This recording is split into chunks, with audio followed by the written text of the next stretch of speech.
Alors, en tout cas, merci beaucoup de me recevoir. Merci à la mairie de Cabriès, merci au musée Edgar Mélic, merci aux amis du musée, merci à la Maison des Arts et aux gens qui s'occupent de cet auditorium.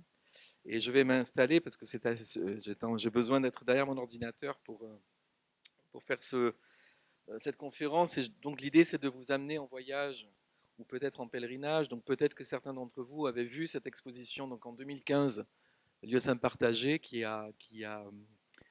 était le fruit d'un projet de recherche, parce que je suis d'abord chercheur du coup au CNRS, et les lieux saints partagés. Donc c'est un projet d'ailleurs d'exposition aussi qui est inédit, puisque depuis le MUSEM en 2015, c'est une exposition qui a voyagé au musée du Bardo à Tunis, à Marrakech, qui est allé à New York, qui est allé à Istanbul, qui est allé à Paris, au musée national de la au musée national de la Porte Dorée. Et là, je peux vous le dire aussi en primeur, je reviens de Rome, il n'y a pas plus tard qu'il y a une demi-heure. On prévoit de faire une nouvelle version de cette exposition à Rome pour la. Vous savez, dans l'Église catholique, 2025 sera l'année sainte du jubilé. Tous les 25 ans, il y a c'est une grande année de pèlerinage. On attend 40 millions de personnes à Rome. Donc c'est beaucoup plus que les Jeux Olympiques dont on parle ici. Mais là, tout le monde ne parle que du jubilé à Rome. Et du coup, ça sera une exposition. Ce sera d'ailleurs l'exposition de la France pour le jubilé. Et donc aujourd'hui, je vais vous parler de ce thème, non pas de l'exposition, mais à travers toute une série d'images, de films, de choses qui ont nourri l'exposition. Donc ce sera aussi un voyage partagé, donc, puisque c'est le mot peut-être clé de ce soir. Parce que comme vous l'avez dit, madame, il y a cette idée en tout cas en Europe ou en France, en Occident, que a priori un sanctuaire devrait ne relever que d'une, vous avez dit appartenir, qu'à une seule confession ou religion. Et ça va dans le sens commun, c'est comme ça qu'on peut évidemment lire ou comprendre le phénomène religieux. Et pourtant, dans l'histoire et puis au présent, peut-être de moins en moins d'ailleurs, on aura l'occasion d'en reparler, de nombreux sanctuaires sont ouverts. Certains sont fermés, mais beaucoup sont ouverts à tous les visiteurs. Du moment que chacun respecte un peu les règles de comportement ou de bonne tenue, si vous voulez, on ne demande pas forcément les papiers, on ne demande pas l'appartenance religieuse. Par exemple, à Notre-Dame-de-la-Garde, que vous connaissez sans doute, personne ne va vous demander est-ce que vous êtes croyant, pas croyant, est-ce que vous êtes de telle ou telle confession. Donc, tout près d'ici, on a ce cas emblématique par lequel je finirai sans doute, de Notre-Dame, qui est évidemment un lieu marial, donc un lieu catholique, mais la Vierge est importante dans d'autres religions. Et notamment ce que beaucoup de gens ignorent, en tout cas ici, en France, c'est que Marie est un pilier, une figure sans égale dans l'islam, puisqu'elle est la mère du prophète Jésus, qui est le Messie qui reviendra à la fin des temps. Donc c'est pas Dieu, Jésus n'est pas Dieu dans l'islam, pour commencer, il faut bien préciser cela, mais c'est un prophète essentiel dans la révélation islamique. Et du coup, sa mère est aussi parfaite que lui. Et donc, le thème de l'Immaculée Conception, etc., se retrouve aussi dans le Coran.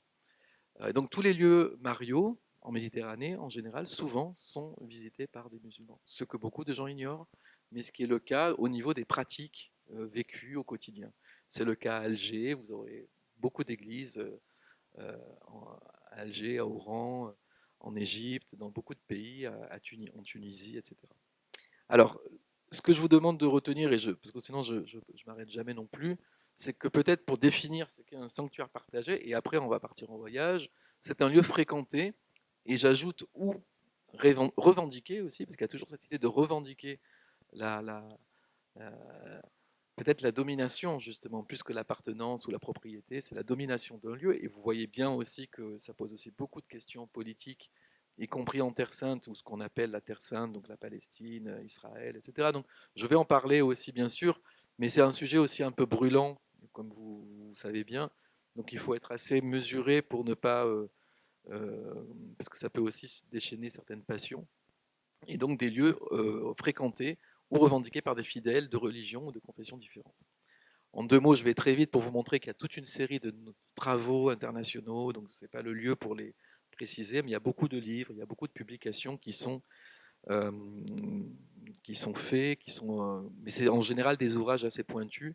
Donc là, l'idée, c'est de parler de choses plus accessibles. Et donc, Voilà l'image de l'exposition qui avait eu lieu donc en 2015, euh, déclinée d'ailleurs avec l'alphabet hébreu euh, en français et en arabe aussi, pour dire la même idée de ces sanctuaires partagés. Et vous voyez, puisque je vous l'ai déjà dit, ça c'est des affiches qui suivent de différentes expos qui ont eu lieu tantôt en Grèce, tantôt aux États-Unis, en Turquie, au Maghreb, etc.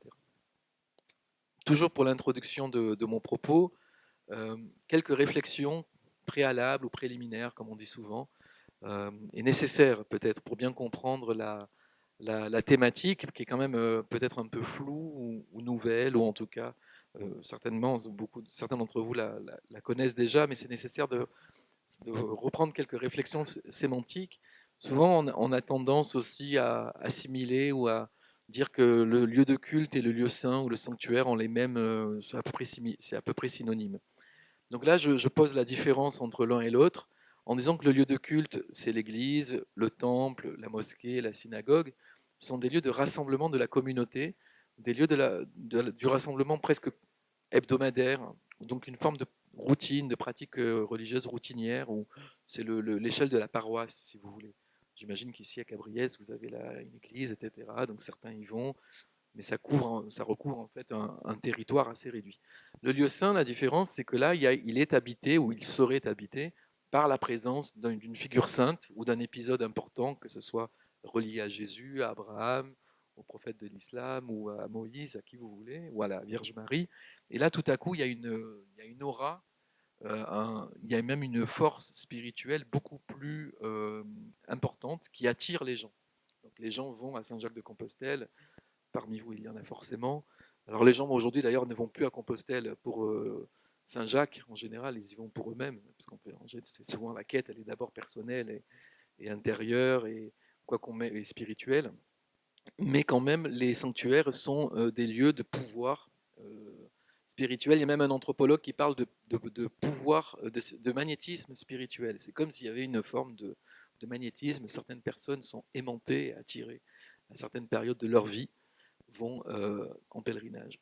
Après, en français, on a aussi souvent cette idée que les lieux saints, puisqu'on est les lieux saints partagés, que les lieux saints, ça réfère automatiquement à Jérusalem et à Bethléem et à Nazareth, qui sont les lieux saints du christianisme en Terre sainte. Mais là, justement, le propos, c'est de montrer que les lieux saints, ce sont des sanctuaires, et vous verrez que je vais vous amener en Turquie, dans les Balkans, au Maghreb. Et donc finalement, des sanctuaires, il y en a ici plein aussi, tout près de Notre-Dame de la Garde est un sanctuaire. À la Sainte-Baume, vous avez un sanctuaire. À Aix, il y a des sanctuaires. À Arles aussi, il y a des sanctuaires. Je suis sûr que dans la campagne, il doit y avoir des petits sanctuaires qui peuvent être l'objet justement des pèlerinages. Pour les, pour les musulmans, souvent, il y a un problème aussi qu'ils entendent pèlerinage avec l'idée de Hajj. Vous savez, c'est ce pèlerinage à la Mecque qui est monumental, qui est immense. Mais là, c'est pour les arabophones, c'est une précision, juste un détail, c'est que c'est plutôt l'idée de ziyara qu'on utilise. C'est l'idée qu'en fait, c'est plutôt on va visiter le tombeau d'un saint ou un sanctuaire, mais il ne s'agit pas de hajj. C'est pas le même terme qui est utilisé. C'est juste une petite précision que je fais. Et ensuite, l'avant-dernier point, c'est que l'idée de partage, qui est très a priori attractive et positive, même généreuse, parce que quand on partage un repas, on partage un moment, vous le disiez, on partage des valeurs, une croyance aussi. Il y a aussi l'idée derrière de sa polysémie qui veut parler de partition. Le partage, c'est aussi l'acte parfois de séparer, de diviser. Quand on partage un gâteau, on le coupe en parts. Vous voyez. Et ces sanctuaires, vous verrez que parfois, ben, ils ne sont pas toujours positivement partagés, ils peuvent être aussi partagés dans la division. Et c'est notamment les problèmes qu'on connaît à Jérusalem et ailleurs, où chacun voudrait s'approprier justement tel ou tel territoire ou tel sanctuaire pour le dominer. Parce que qui contrôle un sanctuaire génère du pouvoir et donc potentiellement aussi de la puissance là, plutôt politique. Un mot-clé que je voudrais développer qui va venir très vite, c'est l'idée d'hospitalité. C'est-à-dire que ces lieux souvent sont des lieux aussi où l'autre, y compris l'autre religieux qui n'est pas de ma religion ou de la religion du lieu, peut être bienvenu et accepté, comme je l'ai dit, du moment qu'il euh, joue les règles du jeu ou en tout cas qu'il respecte les codes en vigueur. Et l'hospitalité est vraiment un mot qu'on va retrouver tout au fil de ce sujet. sachant qu'en même temps, c'est la même étymologie, donc c'est toujours un jeu sémantique, c'est le même mot latin qui a donné l'idée d'hospitalité, mais aussi celui d'hostilité. Et vous verrez que parfois, ces lieux peuvent être générateurs d'hospitalité, mais aussi générateurs d'hostilité. Que finalement, l'autre va être nié ou rejeté, écarté, etc. Ensuite, je passe directement en image pour une autre idée.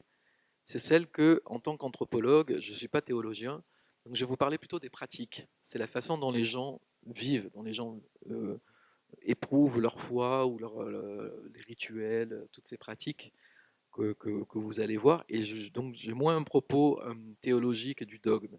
Et là, je commence par ce qu'on appelle sur Internet un mème. C'est peut-être quelque chose que vous ne connaissez pas tous, mais en gros, c'est l'image de gauche que j'ai trouvée bêtement sur Internet. C'est quelqu'un qui montrait en fait que souvent vous avez là des architectes qui définissent ou des designers qui définissent dans l'espace public des allées bien propres, bien cadrées où les gens devraient marcher, mais en fait en pratique, les gens ils font ça. Voilà. Et souvent, et nous on fait, vous aussi vous faites ça peut-être quand vous traversez dans la rue à Marseille ou dans les villes ou n'importe où, à Rome par exemple comme moi. Alors j'ai détourné comment dire, ce mème bon, je sais, bêtement remplacé que tantôt vous avez le dogme, donc là vous avez des prêtres, vous avez des imams, des gens des rabbins qui définissent la doxa, le chemin officiel, théologiquement recommandé, mais finalement les gens ils font ça quand même. Et c'est ça qui motive un peu le cœur du sujet dont je vais vous parler, c'est qu'en fait les gens ils vont dans le lieu de l'autre, ils vont prier dans le lieu de l'autre parce qu'ils vont y recevoir un bénéfice. Et le bénéfice, en général, c'est un bénéfice spirituel, c'est une quête de grâce, de guérison, de secours, comment dire, oui, de vraiment ben, vous savez, dans les moments durs de la vie, on a souvent besoin bien sûr, d'aide et de réconfort. Et donc finalement, les gens traversent la frontière religieuse, prennent ces chemins de traverse un peu que les prêtres voudraient éviter, phénomène que les prêtres voudraient éviter, mais finalement les gens le font quand même. Et donc c'est un peu le cœur de ce dont je voulais vous parler à travers cette image. Et je vais commencer donc par Abraham, qui est le champion, on pourrait dire, ou le modèle de l'hospitalité, à travers cette icône très célèbre qu'on n'a pas exposée, mais que vous connaissez sans doute, dite de l'hospitalité, ou de la Trinité. Et l'épisode, pour le rappeler vite fait, c'est donc Abraham qui, dans la Genèse, dans le chapitre 18 de la Genèse, voit passer trois étrangers, trois inconnus, trois visiteurs, et lui les interpelle. Ce sont des anges et va leur offrir inconditionnellement à manger. Et il va s'avérer que ces visiteurs sont des anges en fait. Et c'est l'un de ces anges qui va annoncer à Sarah, qui a déjà 90 ans, qu'elle va enfanter Isaac. Abraham a déjà Ismaël, vous savez, ce premier fils né de la servante Agar. Et c'est donc un peu l'annonciation d'Isaac, comme je le dis parfois. Et là, cet épisode, il est fondateur parce que là, vous le voyez à travers d'autres œuvres, notamment des œuvres médiévales dans le monde chrétien, mais j'ai mis aussi une représentation musulmane de ce même épisode qui se passe sous un chêne, nous dit les textes, parce que cet épisode est aussi présent dans le Coran, ce que beaucoup de gens ignorent. Et donc vous avez aussi Abraham, et on peut deviner trois visiteurs qui pourraient d'ailleurs rappeler les mages aussi, qui sont qu'il reçoit et qu'il va nourrir. Et ce thème de l'hospitalité, il a vraiment été religieusement et spirituellement extrêmement fécond. Et d'ailleurs, en Orient, on a encore vraiment souvent l'expérience de cette hospitalité-là. Ici, les questions d'hospitalité sont beaucoup plus politiques et reliées d'ailleurs aux problématiques d'immigration, de migration. Et donc, ça prend un peu une autre portée. Là, en tout cas, vous allez voir pourquoi je parle de cette. Là, ce sont des gravures encore qui représentent les trois étrangers, justement, qu'Abraham invite. Il leur lave les pieds. Et il est encore nomade, il vit sous sa tente. Vous avez Sarah, et derrière, normalement, on peut deviner Agar et Ismaël. Et tout ça a lieu sous un arbre, qui est un chêne, et nous dit la Bible, le chêne de Mambré, qui est à côté d'Hébron. Hébron, c'est au cœur de la Palestine, et c'est d'ailleurs un lieu aujourd'hui extrêmement conflictuel dans le conflit qui sévit depuis des décennies. Alors, là, on était dans le mythe, et je vous amène maintenant dans le présent, en tout cas dans le passé, Là, vous voyez cet arbre qui avait été photographié au 19e siècle, puis au 20e siècle. Donc c'est un chêne où, depuis des siècles, on pense, enfin, je dis on parce qu'il n'y a, pas, il y a aucune attestation archéologique, mais que c'est le chêne sous lequel Abraham a vécu. Et donc il fait l'objet de cultes divers de différentes traditions religieuses depuis au moins le haut Moyen Âge. Alors, et accrochez-vous parce que là, l'arbre, petit à petit, il perd ses branches. Et aujourd'hui, il ressemble à ça. Mais c'est ce que j'appelle un arbre relique. Donc il est protégé, il est dans l'enceinte d'un monastère russe orthodoxe. Et ce qui est intéressant, et souvent le cas d'ailleurs en Terre Sainte, et j'accélère un petit peu, c'est que c'est un musulman qui est le gardien du chêne et qui lui fait visiter des pèlerins, des touristes qui viennent en voyage organisé. Alors d'ailleurs en ce moment il n'y en a plus du tout depuis le 7 octobre.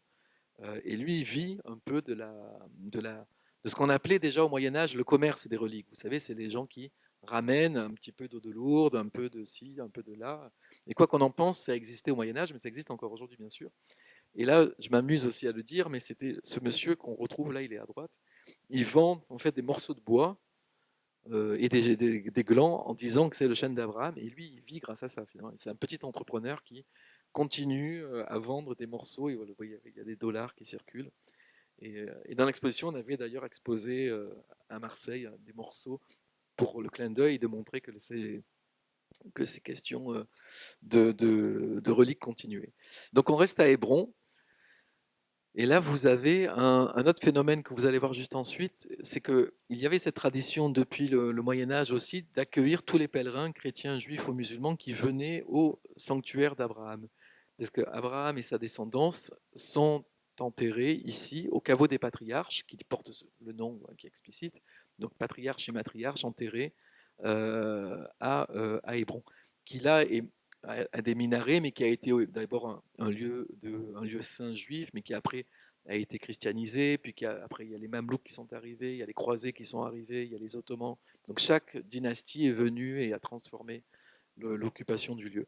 Là, vous avez au centre le cénotaphe, c'est-à-dire c'est pas le tombeau, mais c'est un objet qui manifeste le tombeau d'Abraham et en dessous de Sarah. Mais là, le problème est que c'est un sanctuaire non pas ouvert, et c'est paradoxal, puisqu'Abraham, ça devrait être le saint fédérateur, le saint ou le prophète fédérateur, parce qu'il est la racine commune de tous les monothéismes, et au contraire, c'est un lieu extrêmement sécurisé, surveillé, et dans lequel on entre un peu comme dans un aéroport fouillé aussi, ce qui est assez paradoxal justement par rapport à Abraham. Ce qu'on pourrait démontrer, c'est que en fait, c'était un lieu qui était sous contrôle, c'était une mosquée, donc c'était un lieu musulman. Mais après la guerre des 6 jours, donc en 1967, il y a eu un phénomène l'armée israélienne est venue à Hébron et du coup le lieu a été divisé en deux parties. Justement, le partage là dans le sens de la division, où pour que juifs et musulmans puissent prier dans le même lieu. Et jusque dans les années 80, regardez, là c'est une photo qui est donc ancienne, vous avez ici un juif qui est ici et des musulmans qui prient dans le même espace, de façon tout à fait presque quotidienne, j'allais dire, assez normale. Mais après, il faut vous rappeler qu'il y a eu il y a eu un attentat très, très grave, en fait, dramatique, en 1994, où un colon a tué des gens dans cette mosquée, et ça a précipité aussi d'ailleurs l'échec des accords d'Oslo, et ça a contribué plutôt à l'érection de barrières, qui fait que le sanctuaire qui est ici, maintenant vous avez une partie qui est en haut, là où j'ai ma souris, qui est restée une mosquée, qui est ici, avec les tombes d'Abraham et de Sarah au centre, et l'autre côté est une synagogue, est un lieu plutôt synagogue ou plutôt réservé au culte juif. Donc vous avez cette bipartition, si vous voulez, mais avec des parois blindées qui finalement viennent assez empêcher d'ailleurs tout échange, tout regard. Donc on est dans quelque chose de très dur, au point même que, regardez, là c'est le tombeau, le cénotaphe d'Abraham, comme je disais, mais vous avez des parois blindées qui évitent d'éventuelles agressions de part et d'autre. Et donc là, je suis du côté juif et on a vu de l'autre côté de la fenêtre dont je viens de vous parler. Là, une photo qui me permet aussi de dire, alors c'est intéressant, là c'est une chrétienne éthiopienne, donc là c'est une confession chrétienne éthiopienne particulière, qui vient prier dans la mosquée contre le tombeau d'Isaac, qui est à droite. Et c'est le même espace et presque les mêmes gestes aussi de femmes qui se recueillent à gauche, mais qui sont juives cette fois, en train de prier de l'autre côté du même, alors c'est pas en même temps, mais du même cénotaphe, dans la mosquée. Et donc c'est bien la mosquée, parce que derrière vous avez le minbar, c'est la chaire en fait, hein, comme dans les églises, la chaire de prédication. Et ce qui est intéressant, c'est que malgré que ce soit un lieu particulièrement chargé, alors je commence par un lieu un peu difficile, après ça sera quand même plus fluide. Ce qui est intéressant, c'est que 10 jours par an, pour les fêtes religieuses, tout l'espace dont je viens de vous parler redevient une mosquée. Ils enlèvent tous les marqueurs, tous les tapis, enfin, tout ce qui, enfin, tous les, plutôt les symboles hébraïques, etc., les chandeliers, et vice-versa. 10 jours par an pour les fêtes musulmanes, ils enlèvent, enfin c'est l'inverse, et pour les fêtes hébraïques, ils enlèvent tous les marqueurs musulmans, etc. Donc vous avez quand même, on voit des marges de négociation qui sont aussi là très subtiles et gérées aussi avec des enjeux souvent complexes, on va dire. Euh, je voudrais aussi signaler que pour pas être trop, enfin, même si la situation est très très dure à Hébron quand on y va, certains peut-être d'entre vous connaissent cet endroit, donc c'est paradoxal par rapport à Abraham, mais c'est que là on est du côté des colonies, donc vous savez qu'il y a des colonies dans Hébron et c'est ça qui est aussi un gros problème de la Cisjordanie, mais c'est que certains, et là c'est écrit dans ce panneau que vous voyez peut-être, mais qui disent qui rappellent qu'en 1929 il y a eu un pogrom où 67 juifs ont été massacrés par la population, et donc tous les juifs d'Hébron sont partis d'Hébron, et eux considèrent qu'en revenant en 67, ils revenaient, donc c'est un peu le problème insoluble que vous savez, et bon, eux aussi revendiquent la notion d'hospitalité d'Abraham.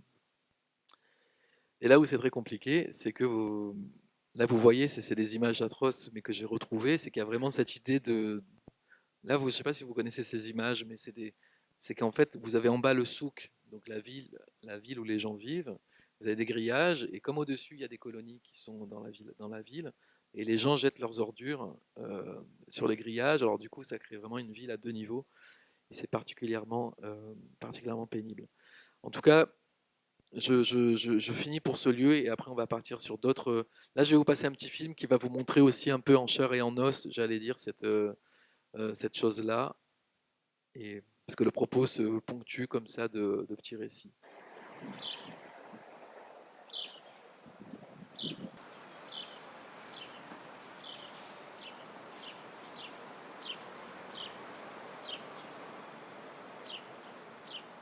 هذه بلوطة سيدنا إبراهيم. هذه عمرها 4300 سنة.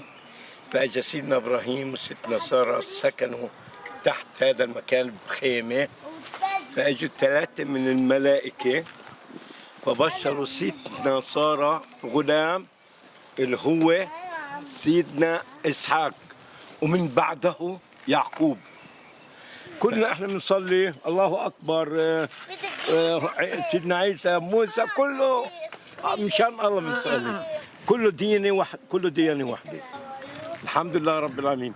يعني شوفي احنا بنقاتل بعضنا واحنا اولاد اب واحد اللي هو سيدنا ابراهيم.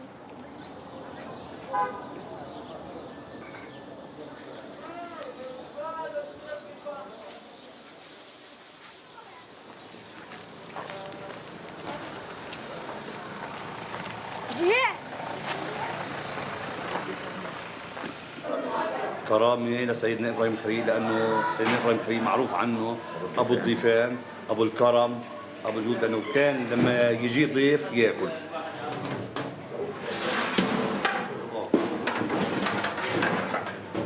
فلما جاءوا الملائكة ذبح لهم عجل، في القرآن مكتوب وجاء بعجل حنين سيدنا إبراهيم من الملائكة.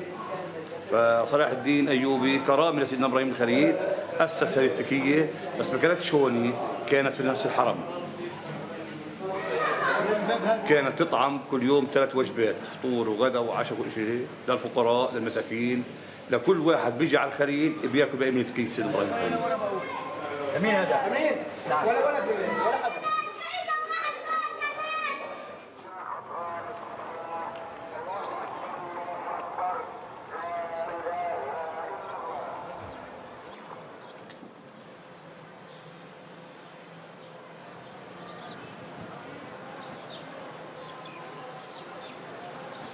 Nous sommes au tombeau des patriarches, lieu saint pour les 3 religions monothéistes, qui est aujourd'hui divisé en 2 parties par des parois blindées. Un accès pour les musulmans, un accès de l'autre côté de l'enceinte sacrée construite par Hérode, qui est réservé à la communauté juive. Et les pèlerins chrétiens, qui sont de plus en plus nombreux aujourd'hui, peuvent en fait circuler des 2 côtés. En 1994, un colon de la colonie de Kiryat Arba, à proximité d'Hébron, a commis un massacre et a tué des dizaines de Palestiniens durant la prière. Il y a eu de nombreuses émeutes et c'est à la suite de cet événement en fait, que le lieu saint a été divisé en 2 parties.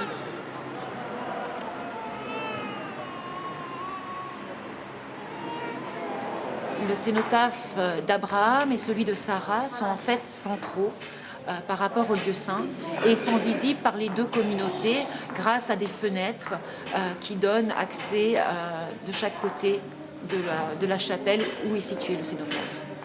Donc quand on est du côté musulman, on peut voir du côté juif par une paroi blindée en verre et on voit en fait la communauté juive qui est en train de prier de l'autre côté. Amen.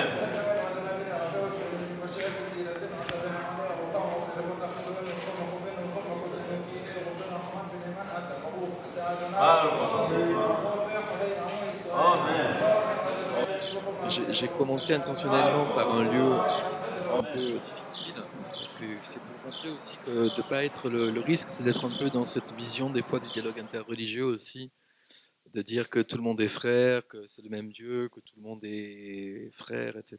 Ce qui est très bien, tant mieux. Mais dans les faits, c'est pas forcément comme ça que ça se passe. Et donc l'idée, c'est d'avoir un regard, si possible, distancié, ce qui n'empêche pas non plus de voir des situations où là les choses peuvent beaucoup mieux se passer. Et je saute un peu dans l'espace et dans le temps, mais pour vous amener directement là, et aussi avec cette idée, d'ailleurs, ce qu'on appelle la Terre Sainte, alors Israël-Palestine, c'est un lieu où ces phénomènes étaient en fait très très communs dans la vie courante, on va dire, jusque sous l'Empire ottoman, qui a été très inclusif d'une certaine façon. Mais depuis la montée des nationalismes au XXe siècle, la création aussi surtout de l'État d'Israël, etc., les choses se sont beaucoup, beaucoup compliquées. Évidemment que là, ce qui se passe en ce moment, depuis 6 mois, ne va pas arranger non plus la situation. Mais quand on sait le carte de ces zones de tension, comme je l'ai dit, de cicatrices à vif, finalement, ce phénomène se retrouve encore. Et là, je vous amène du coup sur le Bosphore, au large d'Istanbul. Vous avez cet archipel que vous connaissez peut-être, qui s'appelle l'archipel des îles des Princes. C'est un lieu toujours merveilleux au large d'Istanbul, qui est à 1 heure de bateau et qui est connu pour avoir en son sommet un monastère dédié à Saint Georges. Saint Georges, c'est un saint chrétien qu'on peut considérer comme un saint des frontières, qui est souvent un saint vénéré en de multiples lieux frontières, et pas seulement par les catholiques, mais aussi évidemment par les orthodoxes. Donc là, c'est un monastère grec-orthodoxe sur cette île, et la fête de Saint-Georges, c'est le 23 avril, qui donne lieu à un grand pèlerinage, connu depuis fort longtemps, parce que là, c'est une icône qui est sacrée. Vous savez, dans l'orthodoxie, ce n'est pas forcément les statues ou les reliques, mais c'est les icônes qui sont sacrées. Et ce qui est vraiment étonnant dans cet endroit-là, c'est que la majorité des visiteurs de ce sanctuaire sont des musulmans. Au point que sur plusieurs dizaines de milliers de personnes, ce jour-là du 23 avril, vous avez plusieurs dizaines de musulmans qui viennent d'Istanbul pour venir chercher, comme je vous l'ai dit tout à l'heure, une grâce qu'on appelle d'ailleurs en arabe ou en turc bareket, c'est la baraka. La baraka, souvent en français, on croit que c'est la chance, mais ce n'est pas la chance. La baraka, c'est la grâce, c'est la bénédiction, c'est quelque chose de divin. Et donc ces gens viennent en famille, en masse, pour venir profiter du printemps. D'ailleurs, là, vous voyez la ville, peut-être deviner au fond la ville d'Istanbul. Vous avez ce lieu qui est un havre de paix absolument magnifique. Là, des jeunes femmes musulmanes qui sont aux abords du monastère. Et voilà un peu la foule que vous pouvez deviner à gauche pour monter au monastère. C'est vraiment, c'est plus que... Ça fait partie vraiment des lieux où il y a presque 100 000 personnes qui peuvent parfois s'y rendre. Et là, vous avez tout un appareillage dont je vous parlais de ces pratiques. Par exemple, à droite, vous avez des stands. Il y a toujours des marchés dans les pèlerinages, en fait. Il y a toujours quelqu'un qui vend quelque chose. Ça peut être des reliques, ça peut être comme à Lourdes ou ailleurs. Là, par exemple, vous avez toute une série de petites amulettes qui valent rien, mais vous pouvez deviner en anglais, il y en a pour le bonheur, il y en a pour le mariage, il y en a pour la maison, il y en a pour les bébés, il y en a pour une voiture, il y en a pour le permis. En fait, chacun invente un peu ce qu'il veut, et les gens font leurs courses comme ça. Alors, on peut s'en amuser, en sourire, etc. Mais en tout cas, l'idée, c'est aussi de voir qu'il y a une offre importante, auquel d'ailleurs des marchands, qu'on pourrait qualifier du temple aussi, répondent. Mais les gens sont vraiment animés par ces quêtes de choses très quotidiennes, en fait, et que tout le monde partage, en fait. On connaît tous quelqu'un qui est malade, on connaît tous quelqu'un. Alors les gens viennent, achètent des bougies, font toute une série de rituels toute la journée. Et ce qui se change, c'est que la plupart sont des musulmans, donc ils ne connaissent pas forcément les usages du lieu grec orthodoxe, et donc ils fonctionnent un peu à l'imitation de ce que font les voisins et les autres gens autour d'eux. Et l'un des rituels absolument intéressants et même très curieux, ou en tout cas esthétique aussi peut-être, vous voyez, ce sont des fils que vous pouvez deviner ici. Les gens déroulent, notamment les femmes comme ici, font des vœux et montent jusqu'au monastère, souvent pieds nus, en déroulant des fils, vous voyez, en silence, en priant. Et à la fin de la journée ou du chemin, vous avez des montagnes littéralement de fils, mais ça se compte en centaines de milliers de mètres, on va dire. Et parce que les gens peuvent rester bloqués comme ça dans des toiles multicolores de fils, c'est tout à fait singulier et intéressant. Et donc les gens font la queue pendant des heures pour entrer à l'intérieur de cette église.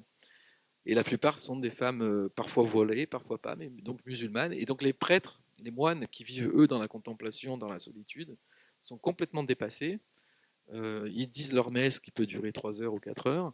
Et il y a un flux de gens à l'intérieur qui pratiquent toute une série, comme là notamment, d'écrire. On écrit à Dieu, on écrit son vœu, ça c'est pratique, enfin c'est connu.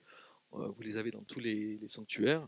Mais là, c'est intéressant, ce sont des musulmans donc, qui font des vœux dans une église pour que des moines grecs exaucent leurs prières, si vous voulez. Et d'ailleurs, c'est ici, dans cette boîte, que les gens glissent leur message. Mais il y a tellement de monde, croyez-moi, que finalement, cette boîte que les prêtres sont censés relire, ou en tout cas prier pour ces prières, pour l'exaucement de ces prières, en fait, vous en retrouvez partout, dans tout l'espace alentour, y compris dans le parc et la montagne autour du monastère. C'est une femme explicitement musulmane aussi. Et c'est souvent voilà, vers ce type de dessins aussi qui concernent le mariage, l'amour, les enfants. C'est souvent des approches de ce type. Là où ça devient même encore plus créatif, c'est qu'il y a une tradition qui veut que les gens qui ont été exaucés reviennent et distribuent des bonbons, des friandises aux gens qui viennent pour la première fois. Et donc on vous distribue sans cesse, y compris à moi, des carrés de sucre ou de bonbons, des biscuits, des choses comme ça. Et là, en fait, de façon un peu intuitive, les gens se mettent à écrire ou à dessiner. Vous voyez, si vous devinez que avec les carreaux de sucre à gauche, vous pouvez deviner une maison, vous pouvez deviner une voiture, vous pouvez deviner là le symbole d'un euro, l'infini. Il y en a qui vont faire des corps de bébés, d'enfants. Là, vous avez, vous voyez, une maman qui est en train de faire ça avec sa fille. Et là, vous pouvez voir que c'est une maison avec un cœur à l'intérieur. Donc, c'est quelqu'un qui demande de l'amour dans son foyer. Là, justement, c'est avec des cailloux. C'est la forme d'un bébé, pour le coup. C'est quelqu'un qui veut avoir un enfant. Donc, ça peut paraître très naïf, mais l'intention qui est derrière est très humaine et très universelle. Et donc, il y a une créativité qui est là, qui est assez débordante, absolument fascinante. Et donc, là, ce sont tous ces fils. Et là, je vais vous montrer aussi un petit film qui montre un peu tout ça en images, parce que ça vaut le coup de palper aussi cette dévotion, alors très populaire, il est vrai, et le point de vue des religieux.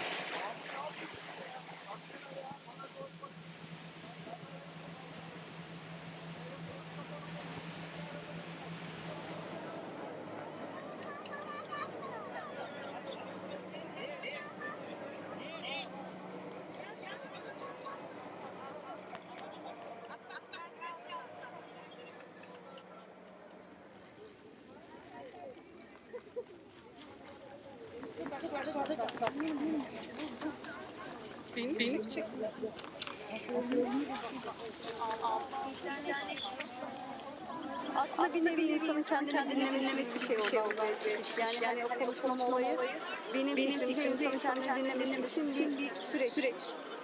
Aslında bence bazı insanların kendini dinlemesi için böyle tuhaf şeyler yapması gerekiyor diye düşünüyorum.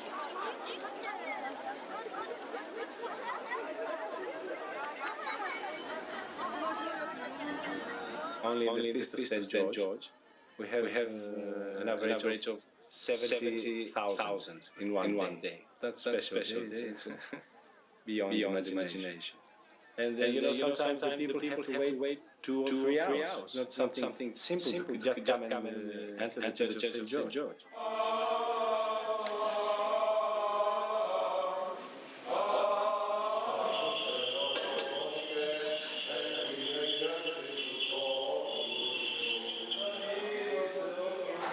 Most of the people that come here are not Christians. They like candle, and when they find themselves in the church, they didn't plan to come and pray here, but they do kind of pray or wish something. And we hear things that sometimes are very simple, like may God help my children to pass the exams at the university, until very serious things like to heal my child, which has cancer. Or sometimes children ask for their parents to quit drinking or to come together because they're separated.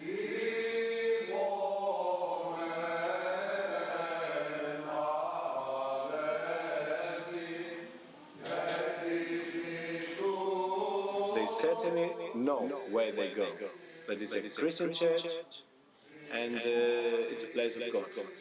That's what they know. Many of them know also, as well, that it is a church of St. George. In the church, everything is shared. There's nothing special for one person. Everything is shared.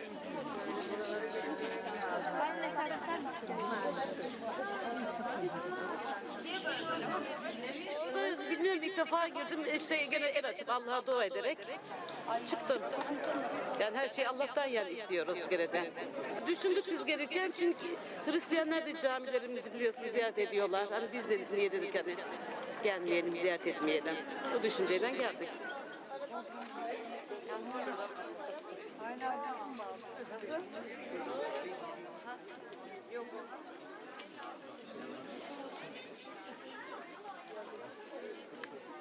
Karşıların istediğin dileği burada.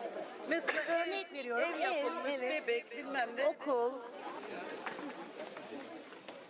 Para. Bu üniversite sınavı için, sınav için. Ve bu da evlilik.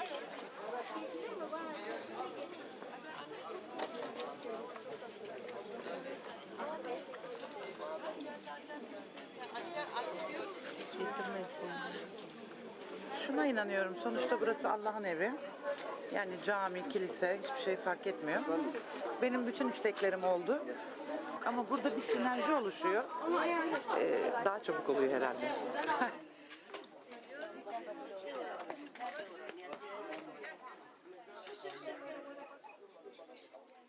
Voilà, donc là on vient de voir une réalité totalement différente de précédemment. Et je vais tout de suite enchaîner sans transition, comme on dit, pour traverser à nouveau la Méditerranée, parce que l'idée c'est de faire en temps record aujourd'hui ou ce soir une espèce de panorama pour arriver jusqu'à chez nous, j'allais dire, mais d'évoquer aussi une autre réalité. Alors j'aurais pu parler des Balkans aussi, qui est une zone très fertile aussi et féconde pour les échanges entre chrétiens et musulmans principalement. Mais je vais plutôt évoquer le cas du Maghreb, dont on a souvent des attaches, d'ailleurs avec lesquelles on a souvent des attaches dans le sud de la France, que ce soit l'Algérie, le Maroc ou la Tunisie. Et là, je vais juste dire quelques mots d'Essaouira, c'est là donc que j'ai rencontré Elisabeth. Mais pour dire que rien qu'au Maroc, là, ce sont des échanges intéressants, c'est des échanges judéo-musulmans. Puisque pendant des siècles, juifs et musulmans ont cohabité. Pendant des siècles, ils étaient certainement présents avant l'arrivée de l'islam, et puis beaucoup, vous savez, après que les rois catholiques aient expulsé les juifs d'Espagne en 1492, beaucoup se sont retrouvés au Maghreb ou d'ailleurs vers Istanbul. Et là, c'est une carte du XXe siècle, de 48, qui montre tous les points rouges, rien que sur le Maroc, c'était tous les lieux partagés entre juifs et musulmans. Pour vous montrer qu'il y en a plus d'une centaine et que ce n'est pas un phénomène épisodique ou comment dire qui serait une fois par-ci, une fois par-là. Et même avec la particularité, nous dit cet ouvrage, qu'il y a 3 types de sites. C'est tantôt des lieux musulmans visités par les juifs, tantôt des lieux juifs visités par les musulmans, et parfois des lieux revendiqués par les deux qui ne sont pas d'accord pour dire quelle est la religion du saint que les gens vont voir. Et donc tous ces lieux donnaient lieu à des pèlerinages dont un peu de la même façon que ce qu'on a vu jusque-là. Là, vous avez, alors c'est non pas Essaouira, mais là c'est à Marrakech, dans le cimetière hébraïque qui est à nouveau d'ailleurs beaucoup visité à Marrakech. Vous avez ce type de bâtiments, enfin, qui sont en fait des tombeaux qui sont des tombeaux de saints, de grands rabbins, parce que dans le judaïsme, alors c'est ça qui est paradoxal, que j'aurais pu dire, c'est qu'en islam et dans le judaïsme, au départ, le culte des saints n'existe pas. On n'est pas censé vénérer les tombes de... C'est même... il y a des courants orthodoxes, ou en islam encore plus, qui sont extrêmement hostiles à ce type de pratique. Mais ce qui est intéressant, c'est que finalement, même si c'est interdit, les gens le font quand même. Et là, c'est des cas de lieux, justement, à Essaouira, mais je ne vais pas forcément développer. Vous avez la tombe de ce grand... Là, vous avez aussi la tombe d'un grand rabbin qui a fait l'objet d'un pèlerinage à Essaouira, dont la gardienne est musulmane aussi, d'ailleurs. C'est toujours un peu la même tradition. On aurait pu parler au Saint-Sépulcre, ceux qui connaissent à Jérusalem, vous savez, le Saint-Sépulcre, les clés du Saint-Sépulcre sont gardées depuis plusieurs siècles par des familles musulmanes pour éviter que les Grecs et les Russes et les Arméniens et les catholiques se tapent dessus. Parce que avoir la clé, c'est le pouvoir sur le lieu. Donc du coup, c'est des musulmans qui gardent la clé pour que les choses soient... et ça marche depuis 7 ou 8 siècles. Donc là, on est à Essaouira. Et j'accélère parce que je vais vous amener non plus au Maroc, mais je vais vous amener en Tunisie, donc toujours au Maghreb, vous voyez, à Djerba, que vous connaissez peut-être. Souvent, c'est une station balnéaire, une île connue pour le tourisme. On va en vacances à Djerba, dans les hôtels all inclusive, etc. Mais c'est aussi connu parce qu'il y a une synagogue qui est peut-être la plus vieille synagogue de l'histoire, en tout cas disent les Juifs de Djerba, qui en plus a la particularité d'être une île où la population juive n'est pas partie. Le problème, c'est que du Maghreb, tous les villages dont je parlais pour le Maroc, pour l'Algérie, la Tunisie, mais aussi la Libye, l'Égypte aussi, sont partis à partir de 1948, 56, 67, donc dans les vagues des différentes guerres israélo-arabes. La plupart sont partis et ne vivent aujourd'hui, en tout cas au Maghreb, que dans les grandes villes, notamment à Tunis ou à Sfax, au Maroc, à Casablanca. Et là, c'est la seule communauté locale qui est restée à Djerba, parce que c'est une île. Et donc vous avez ce pèlerinage chaque année qui s'appelle la Griba. En arabe, la Griba, ça veut dire l'étrangère encore. C'est un personnage féminin, mystérieux, solitaire aussi, qui fait l'objet d'un culte particulier. Et qui est partagé puisque les musulmans se rendent aussi à ce sanctuaire. Ce que j'ajoute aussi pour ceux qui le savent, qui s'en souviennent, c'est que l'année dernière, pour le pèlerinage au mois de mai, qui a lieu d'ailleurs la semaine prochaine, il y a eu un attentat et il y a eu plusieurs morts, notamment un Marseillais de Djerba qui a été tué. Parce que ces lieux dont je vous parle, c'est des lieux aussi qui dérangent. Pour aller un peu plus dans le cœur d'un sujet plus difficile, ça dérange aussi les tenants de courants ou rigoristes ou qu'on dit islamistes, qu'on peut dire fanatiques ou djihadistes dans un cas ou d'autres. Finalement, c'est des lieux qui peuvent être considérés comme impurs. Parce que justement, il peut y avoir une mixité. Et ça, pour certains, c'est inadmissible. Alors qu'au contraire, et c'est pour ça que ces lieux sont parfois... et d'ailleurs, le pèlerinage, en fait, il a même été annulé cette année, qui va avoir lieu à Djerba. Mais là, c'était donc une année où tout s'était bien passé, entre guillemets.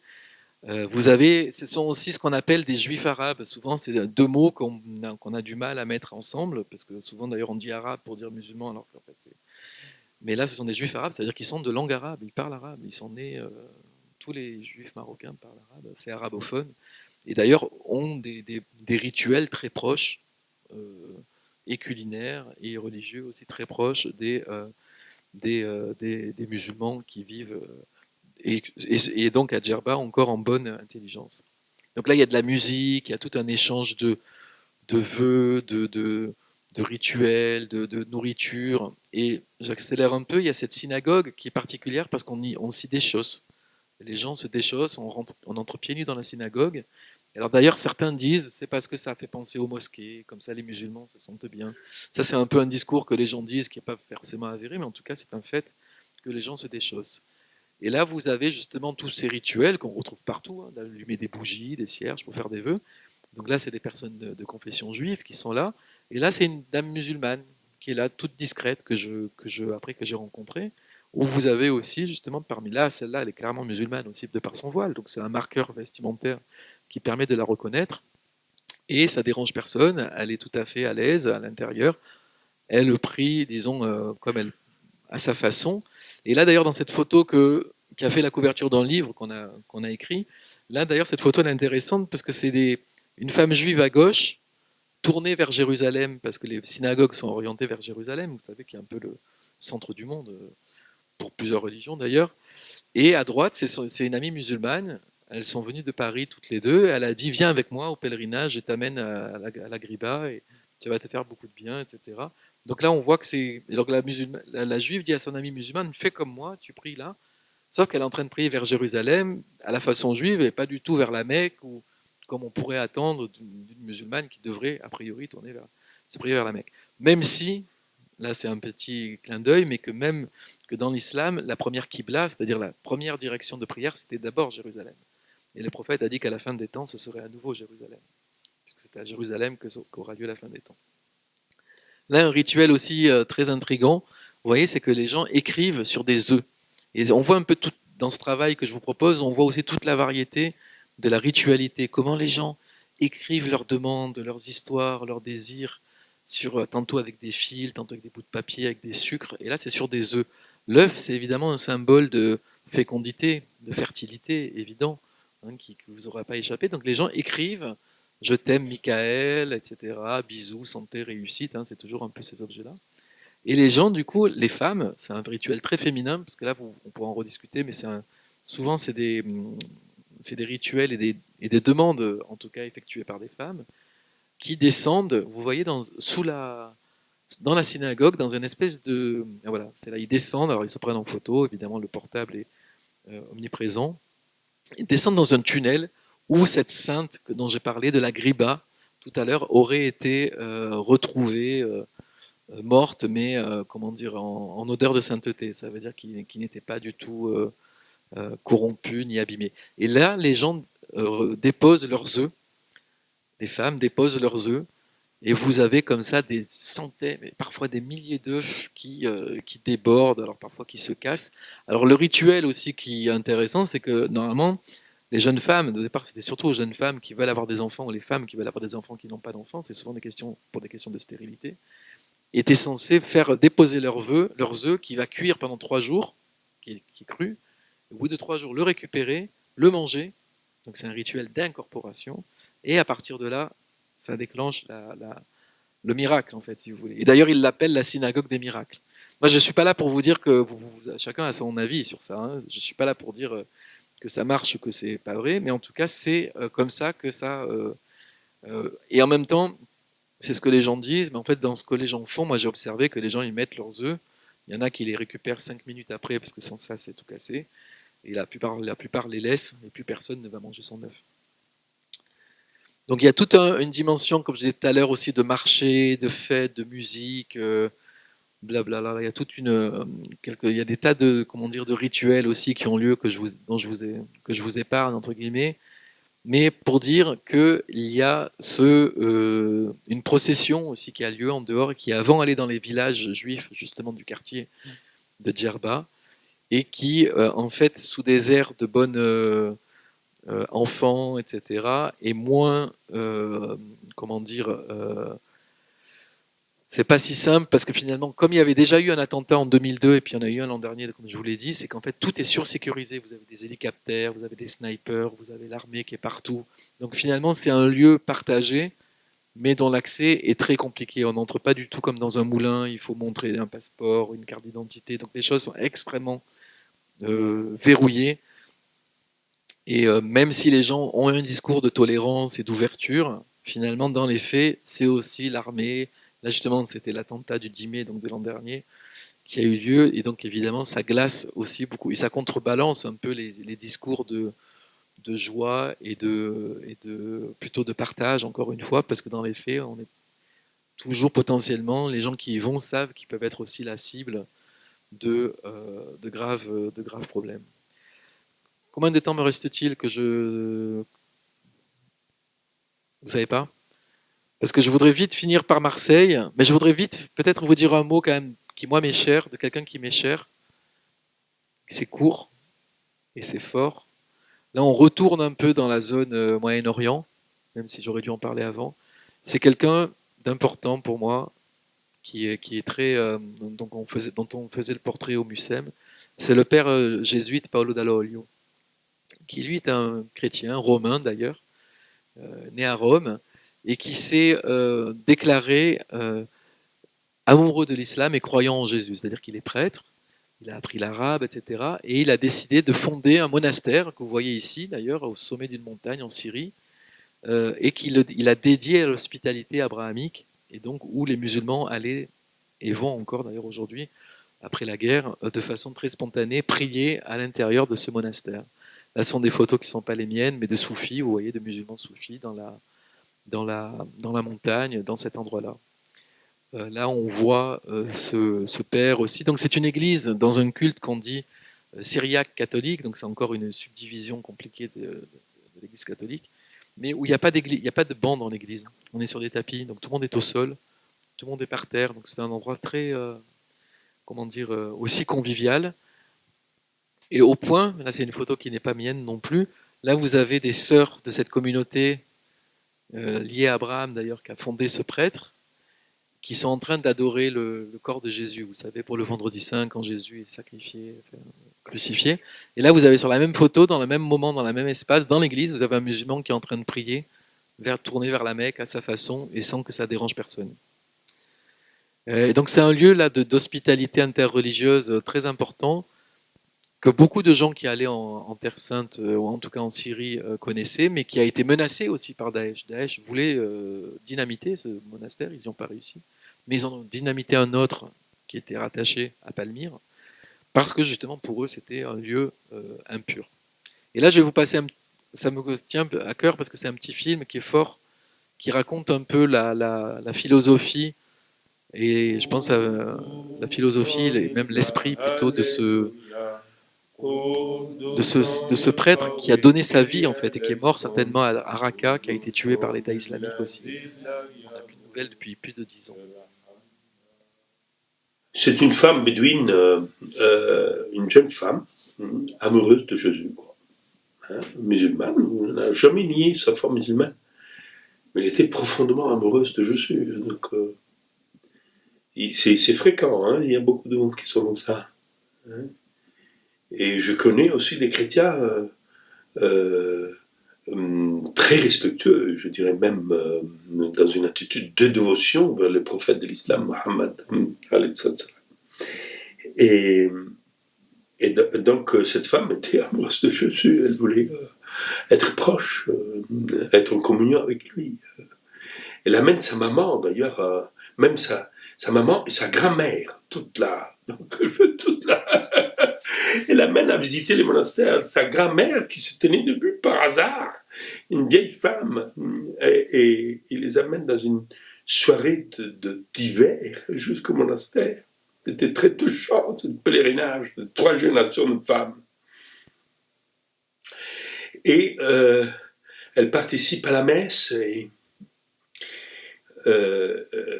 quand le moment de la communion vient, elle me regarde et elle me demande est-ce que je peux faire la communion. Pour le droit canon, elle ne doit pas faire la communion, elle n'est pas baptisée. C'est une musulmane, elle doit rester dans sa religion. Vous voyez, la communion, c'est vraiment l'appartenance dogmatique à l'Église, quoi. C'est l'identité dans sa plénitude. C'est comme la célébration de la foi musulmane dans la prière cultuelle musulmane commune, dans laquelle il y a la déclaration publique de la foi musulmane. Donc c'est les appartenances dans leur exclusivité aussi. Hein. Bien que la communion dit la communion, donc c'est le mot même qui le dit, ça devait être une exclusion pour célébrer l'inclusion. Et je la regarde et je vois qu'elle est en larmes, mais pas en larmes se peut dire, elle était dans une deluge de larmes et qui lui avait même mouillé son corset. Hein. Je lui dis, mais qui suis-je pour t'interdire? Tu es baptisé dans tes larmes, dans ton désir. Approche-toi.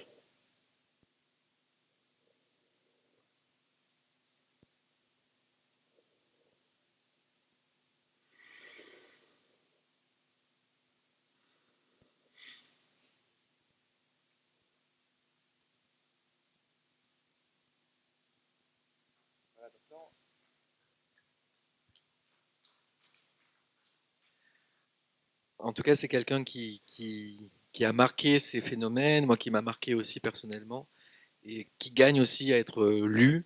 Il y a des livres là qui sont sortis encore cette année, parce que c'était donc les 10 ans de sa disparition, parce qu'il a payé de sa vie en fait, hein, cet engagement total, on va dire. Et donc pour peut-être revenir sur des rives plus proches, je voulais aussi évoquer, puisque c'était un peu annoncé, alors là peut-être que vous savez déjà tout, hein, pas besoin de raconter. Alors là d'ailleurs cette photo elle est intéressante, c'était le jour de la visite du pape François, qui d'ailleurs entre-temps est jésuite aussi et s'est beaucoup investi aussi pour la libération ou la découverte du prêtre dont on vient d'entendre parler.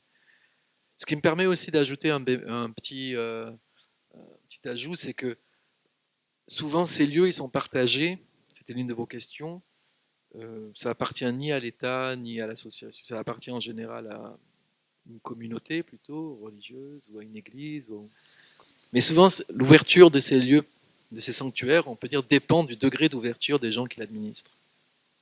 Que si vous avez quelqu'un dont l'inspiration veut, qui se dit ouvert, qui veut être accueillant, par exemple au nom d'Abraham, comme ce jésuite romain, eh ben, tout à coup, il a réussi à faire un lieu ouvert. Mais si vous avez quelqu'un qui est un peu moins ouvert, qui dit ah ben non, moi je préfère que ce soit plus ciblé ou plus restreint, ou que voilà, eh ben, ça va être plus fermé et plus exclusif, et donc excluant. Si en plus vous rajoutez le registre militaire ou là, ça devient encore plus contraignant. Tout à coup, s'il faut qu'il y ait l'armée qui soit là, qui contrôle, ou la police, etc. Là, tout à coup, on entre dans d'autres problématiques. Et donc, en fait, vous avez tout un spectre de cas qui vont sur des lieux très ouverts. Et donc, pour Notre-Dame de la Garde, là, c'était le cardinal Aveline, que vous connaissez peut-être, qui est sensible aussi à ces questions du dialogue interreligieux, nous a demandé de décliner d'ailleurs une version qu'on a présentée à Notre-Dame de la Garde pour la venue du pape autour de la Vierge Marie comme figure qui attire des gens de différents horizons. Et c'était à l'occasion de la venue du pape. Donc là, vous avez d'ailleurs les statues, ça fait partie d'ailleurs des anges dans la campagne là, de financement, c'est que les anges, paraît-il, qui sont au niveau de la terrasse des anges, sont en plein décrépitude et qu'il faut les retaper. Là, bon, c'est pour montrer aussi la pluralité à la fois touristique, hein, vous savez, les croisiéristes, etc. Alors, si vous tombez par malchance le jour d'un bateau de croisière qui arrive à Notre-Dame, vous allez avoir du mal même à monter à pied, même en voiture, c'est presque impossible. Et à côté de ça, là, vous ne le verrez pas dans ce que je vais vous montrer ensuite, mais j'ai mis qu'une photo. Moi, j'ai passé beaucoup de temps l'année dernière là-bas. Ben, j'ai vu un jeune de mon âge, en fait, qui est entré même j'étais en train de filmer, qui est rentré dans mon champ, et j'ai une séquence incroyable où il entre dans mon champ de caméra et il monte à pied avec son chapelet. Donc vraiment un peu cette représentation souffrante, doloriste qu'on a parfois du catholicisme, qui peut paraître assez anachronique, mais qui en fait existe encore. Et donc ce jeune, il avait certainement une raison, je ne lui ai pas demandé, je l'ai laissé tranquille. Mais donc c'est plutôt pour montrer que ces sanctuaires, c'est aussi des lieux que chacun pratique à sa façon. Il y en a qui font du sport, il y en a qui vont à genoux, il y en a qui vont boire l'apéro le soir parce qu'en été, il y a un food truck. Il y en a qui vont faire ce qu'ils veulent, il y en a qui vont peut-être flirter, je ne sais pas, dans les bois. Enfin, moi, ma mère qui était là-bas quand elle était jeune, elle me racontait que son oncle il habitait derrière et il jouait dans les pins, vous voyez, dans les collines un peu derrière Notre-Dame. Donc toutes et c'est un lieu qui se veut ouvert parce que le recteur lui ouvre justement cet espace. Il est ouvert à ce que des bouddhistes viennent, à ce que des non-croyants viennent, etc. Donc ça rejoint un peu l'idée que si vous avez quelqu'un qui en est responsable, veut que ce soit ouvert, c'est aller. Et là, je mets quelques photos justement, mais vous allez les voir ensuite, justement de musulmans et de musulmanes qui montent parce que la figure de la Marie est très importante, comme ces trois dames, et celle du centre est musulmane. Vous avez aussi évidemment tous ces ex-voto, les bateaux, la protection des marins, enfin tout ça, c'est quand même très connu. Mais parmi les nombreuses plaques de marbre qu'on voit il y a pas mal d'ex-voto de noms à tonalité musulmane aussi qui montrent qu'en fait il y a tout un registre qui existe de toutes ces plaques. Donc il y a des gens qui même écrivent leur remerciement ou voilà, remerciement après une grâce obtenue.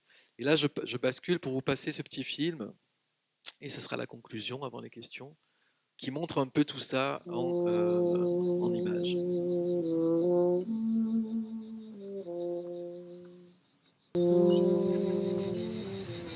Notre-Dame de Garde est un lieu d'hospitalité. Je viens 2-3 fois par semaine. C'est mon lieu où je me recueille finalement et je pense à tous les miens, ceux qui sont là, ceux qui sont partis.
Pas c'est pas celle-là. Aïe, aïe, aïe.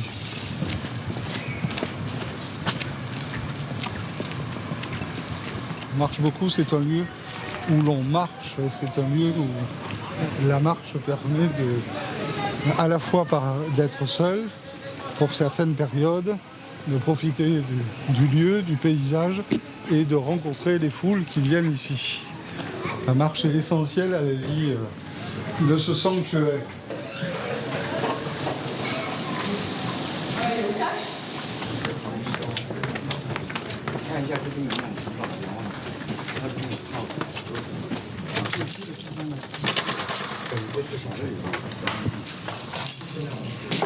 La mission de recteur est de veiller, de prendre soin de ce lieu, qui est d'abord un lieu chrétien, un lieu où la foi chrétienne est annoncée, et qui est un lieu où cette foi est annoncée à tous sous l'angle de l'accueil de tous, qu'ils soient pèlerins catholiques, pèlerins chrétiens, pèlerins d'autres religions, ou qu'ils soient aussi touristes de toute nationalité.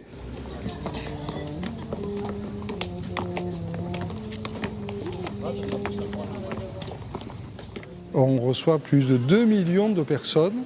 Alors il y a ceux qui viennent passer quelques heures, il y a ceux qui viennent passer quelques minutes, comme souvent les croisiéristes. Mais en tout cas, lorsqu'ils arrivent ici, il y a comme un émerveillement.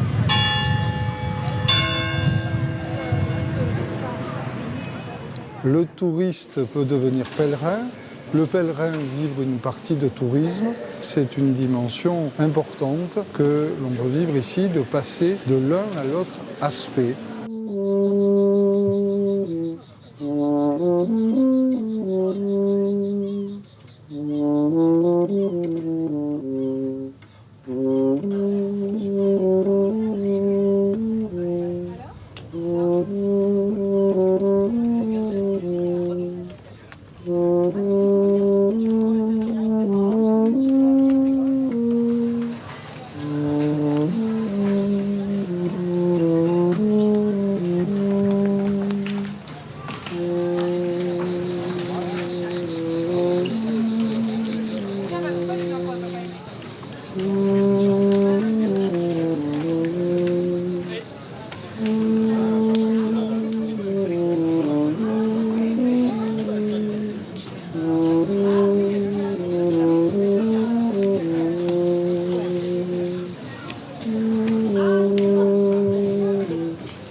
Le mot ex-voto est un mot qui signifie après le vœu.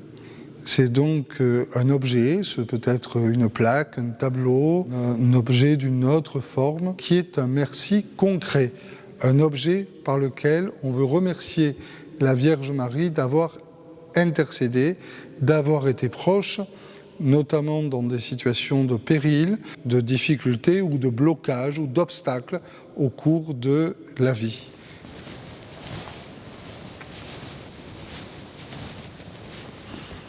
J'aime beaucoup aussi cet ex-voto qui nous rappelle les marins-pompiers qui sont si importants dans le cœur des Marseillais et qui prennent soin de la vie des Marseillais.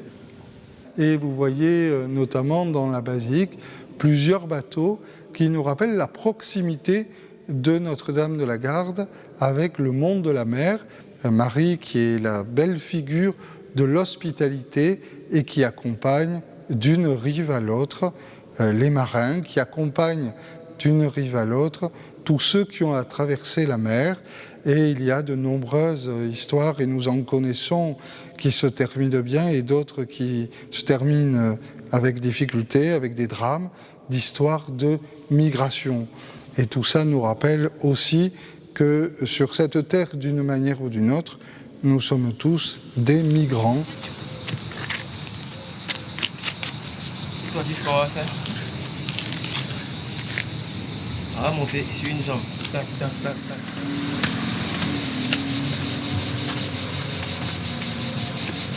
Je suis Junior Tano, d'origine ivoirienne. Depuis bientôt 4 ans maintenant, je suis à Marseille. Et aujourd'hui, je suis dans un endroit mythique, en l'occurrence Notre-Dame de la Garde, qui est pour moi un endroit où je viens très souvent pour me recueillir, pour faire du sport. C'est un endroit très calme, spirituel. La ville de Marseille accueille en son sein beaucoup de personnes issues de l'immigration, beaucoup de migrants. Et Notre-Dame de la Garde nous ouvre grandes ses portes, grandes ses mains. Ici, vous retrouverez cette hospitalité-là.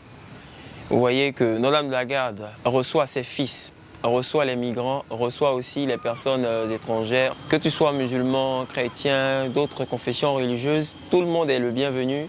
Ici, à Notre-Dame de la Garde, ici à Marseille, on vous accueille les bras ouverts et on vous dit tout simplement bienvenue, vous êtes chez vous. On ne fait acception de personne, on ne fait aucune distinction.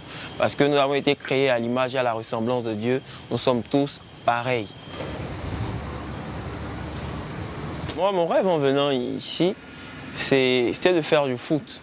Voilà, de pratiquer du foot, pas à temps partiel, mais de le pratiquer à temps plein, on va dire être professionnel.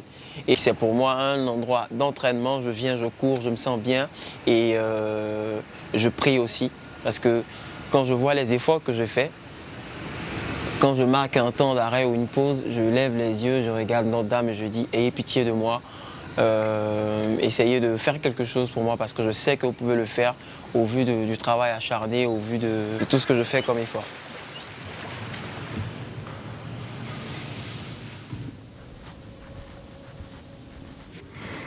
Ah, voilà. C'est un cierge au milieu des autres cierges, en hébreu, qui montre combien des hommes et des femmes de toute confession aiment à venir ici et prier et se sentent chez eux. Que ce soit des bouddhistes, que ce soit des musulmans, que ce soit des chrétiens, que ce soit des personnes de religion juive, on vient chercher une certaine forme de paix. De quelque nature qu'on la souhaite, avec quels que soient les mots avec lesquels on exprime, on vient chercher une paix profonde pour pouvoir repartir dans l'existence. Les femmes musulmanes aiment à monter ici et je pense qu'elles se sentent accueillies et comprises par cette figure maternelle de la Vierge Marie et elles parlent, pourrait-on dire, de femme à femme. Et elles rentrent ainsi dans la grande chaîne de toutes ces femmes qui sont venues prier la Vierge Marie parce qu'elles se sentent véritablement dans un cœur à cœur avec celle qui peut les comprendre plus en profondeur que quiconque.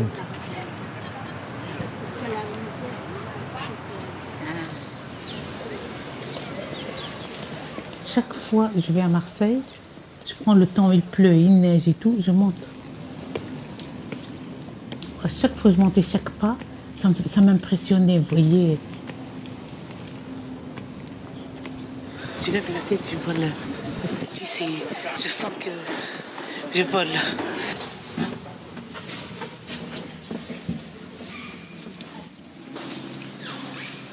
Jusqu'à rentrer dans le lieu, là, je me suis sentie vraiment partie dans un lieu très fort, très beau, d'abord très fort. En voyant les barques de tous les pêcheurs qui faisaient un vœu, j'ai fait un vœu. En descendant Notre-Dame de la Garde, j'ai eu un coup de fil et mon vœu que j'ai fait, il s'est réalisé. Du coup, je vais une fois par an aussi visiter Notre-Dame de la Garde. Comme si une dette que je dois la régler. Je me sens positive en moi. Je suis arrivée lourde, je pars légère. Chasser les mauvaises ondes, penser à tout le monde en bien, voir devant et être aidé dans une solitude ou détresse ou quelque chose comme ça. C'est une force qui vient. En pensant à cette force qui se trouve, qui domine la mer, le pays, Marseille, tout ça. Puis moi, je viens de loin aussi. Donc je vois le bateau, je vois tout ça. Et ça m'aide énormément. Je ne suis pas chrétienne. Mais je trouve que les lieux saints sont beaux partout, sont bons partout. Hein. Soit chrétiens, soit juifs, soit musulmans. C'est pareil.